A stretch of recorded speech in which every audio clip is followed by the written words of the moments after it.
kita ngomongin soal sampah nih, data dari Sistem Informasi Pengelolaan Sampah Nasional dari Kementerian Lingkungan Hidup dan Kehutanan menunjukkan bahwa Indonesia menghasilkan 34,85 juta ton timbunan sampah pada tahun lalu 2022.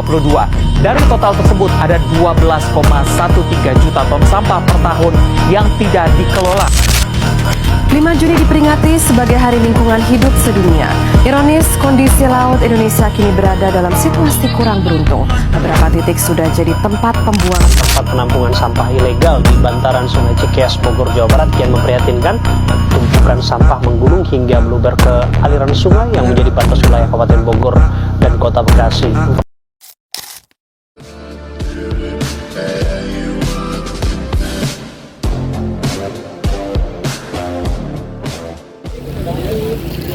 Ini adalah salah satu contoh pencemaran lingkungan. Jadi, apa sih pencemaran lingkungan itu? Pencemaran lingkungan adalah gangguan ekosistem yang dapat disebabkan oleh ulah manusia atau faktor alam. Pencemaran lingkungan terbagi menjadi 3 jenis. Yang pertama, pencemaran air, pencemaran udara, dan pencemaran tanah.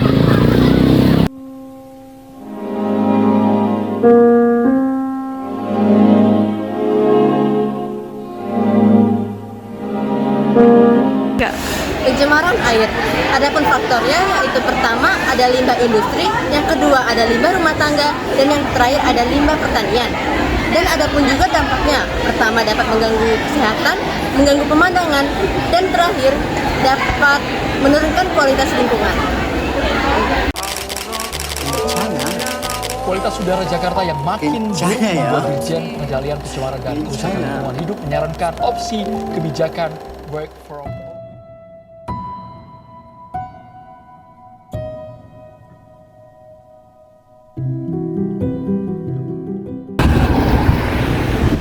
Kemudian ada pencemaran udara. Nah teman-teman, pencemaran udara ini terbagi menjadi 2 faktor. Yang pertama ada faktor aktivitas alam, dan yang kedua ada faktor aktivitas manusia. Nah, faktor aktivitas alam ini ya berupa kebakaran hutan, meletusnya gunung berapi yang menghasilkan abu vulkanik. Nah, kemudian ada aktivitas manusia seperti pembakaran sampah, asap-asap rokok, dan asap-asap kendaraan. Nah, tentunya dari faktor-faktor yang saya sebutkan itu akan memunculkan dampak negatif bagi kehidupan kita. Yang pertama akan berdampak bagi kesehatan, yang kedua berdampak bagi tumbuhan, yang ketiga ada dampak bagi bumi kita yaitu menipisnya lapisan ozon dan meningkatkan efek rumah kaca.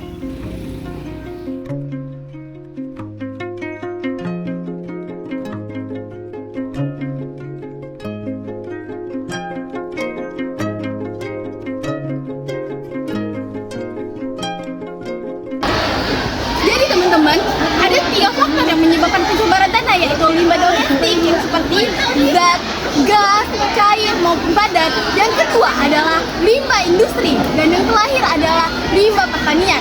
Dan tentunya memiliki dampak bagi lingkungan kita seperti ekosistem yang merusak dan kesehatan manusia dan lain sebagainya.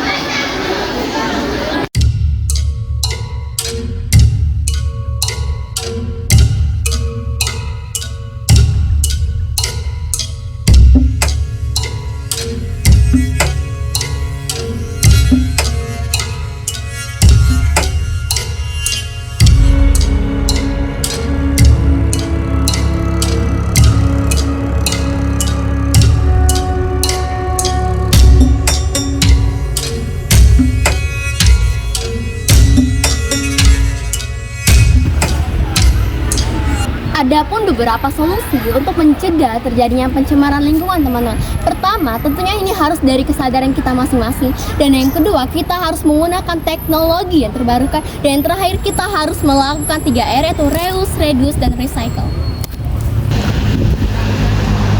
Adapun manfaat dari menanggulangi pencemaran lingkungan tersebut diantaranya yang pertama itu ekosistem yang lebih baik, yang kedua itu kualitas kehidupan yang lebih sehat, iklim yang lebih stabil, ekosistem yang lebih stabil, dan juga yang terakhir itu ada kehidupan yang berkelanjutan. Oleh karena itu, tugas kita bersama dan tanggung jawab kita bersama untuk menjaga planet ini. Kalau bukan sekarang, kapan lagi? Harta tidak akan berguna jika alam tidak kau jaga.